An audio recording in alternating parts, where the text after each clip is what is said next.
અને એમાં જે વાત એક આવી છે બહુ જ મહત્વની, મને લાગે છે કહેવા જેવી છે. મને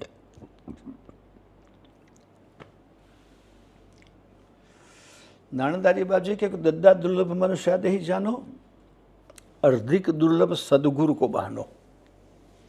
સાચા ગુરુ મળવા બહુ દુર્લભ છે.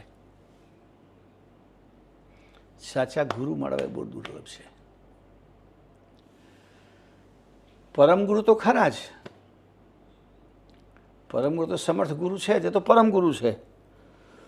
પણ અમારા સાધુ સંતો માટે ખાસ આ વાત કરી છે કે જેને કે સાધુ સંતોની પાછળ ગુરુનું નામ કોનું લાગે? કરુણાસાગરનું ના લાગે. જેમણે દીક્ષા આપી હોય એમનું નામ લાગે.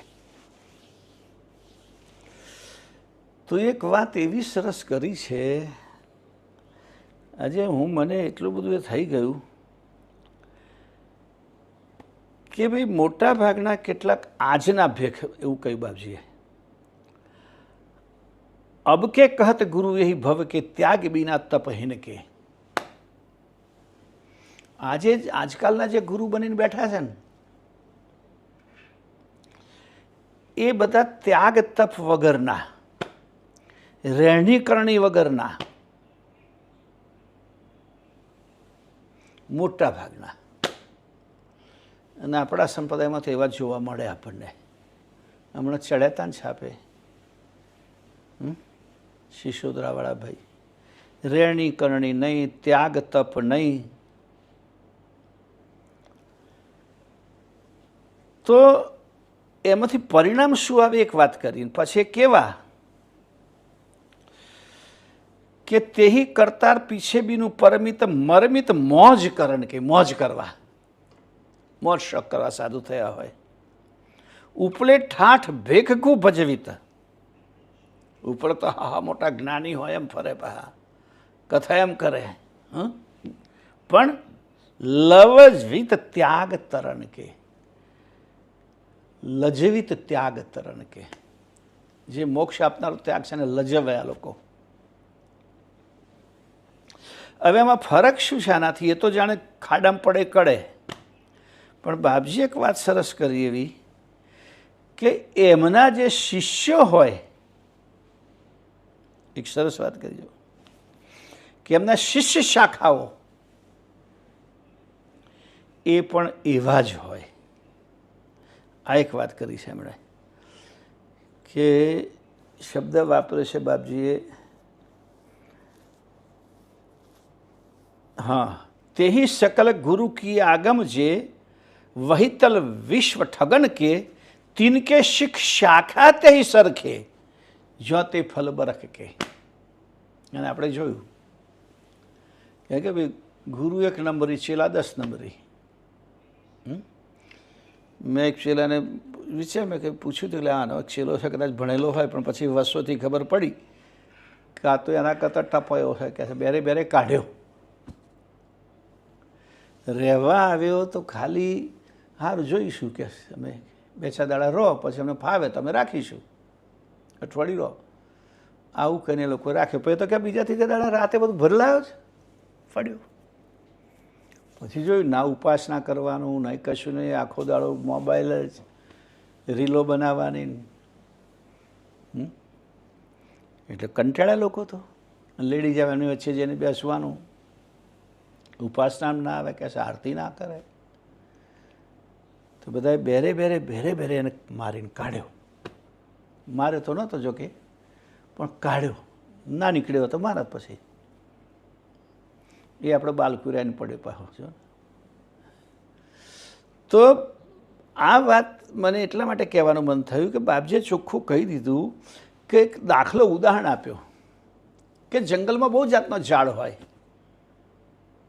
દાખલો આપ્યો, અને બધા ઝાડ ઉપર જુદી જુદી પ્રકારના ફળ હોય. કોકના પર કડવું ફળ હોય, કોકના પર મીઠું ફળ હોય, કોક ઝાડ ઉપર ખાટું ફળ હોય. હવે એ ઝાડમાંથી બીજું ઝાડ ઉગે, એના પર એના જેવો જ ફળ આવે. એક જ ખેતરમાં કારેલનો વેલો હોય કે ગીલોડીનો પરવરનો વેલો હોય કે કાકડીનો વેલો હોય તો કારેલી પર મીઠું કારેલું ના આવે, કડવું જ આવે. આખું દ્રષ્ટાંત આપ્યું છે આવું. જેમ લખે છે બાપજી એના માટે જુઓ કે જેહી પ્રકાર સ્વાદ કે તરવર તેહી તિનકે ફલ હોય, જેહી પ્રકાર સ્વાદ કે તરવર, તરવર ઝાડ, તેહી તિનકે ફલ હોય, મિષ્ટ મધુર ખટુક કટુક ચરપરા વરખ સરીખા સબ કોઈ. જે ઝાડના પર ફળ આવે, ઝાડને આંબલી હોય એટલે ખાટું જ આવે, એને કોઈ મીઠું ફળ આવે નહીં. આંબામાં ખાટો આંબો તો ખાટ જ કેરી આવે, મીઠા તો મીઠી જ આવે.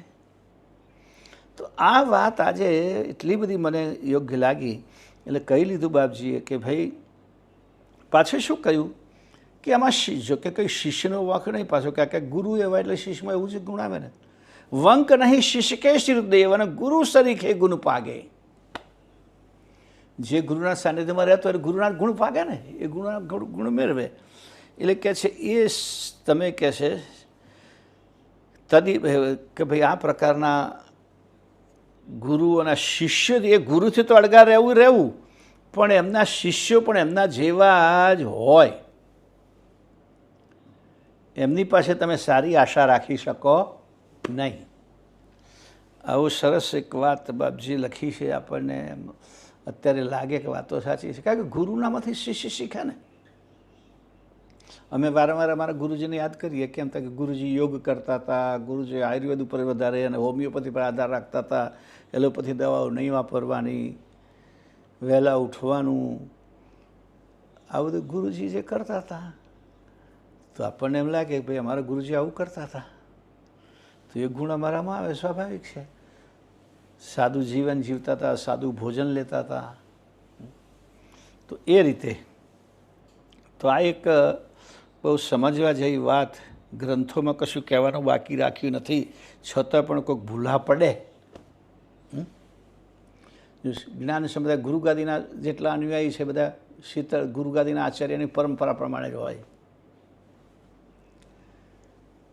જ્યારે બીજી બાજુ માનો કે શીતળ મારા વખતે સુખાનંદ થયા તો સુખાનંદની પરંપરામાં ચાલે, સુખાનંદ જેવા જ હોય.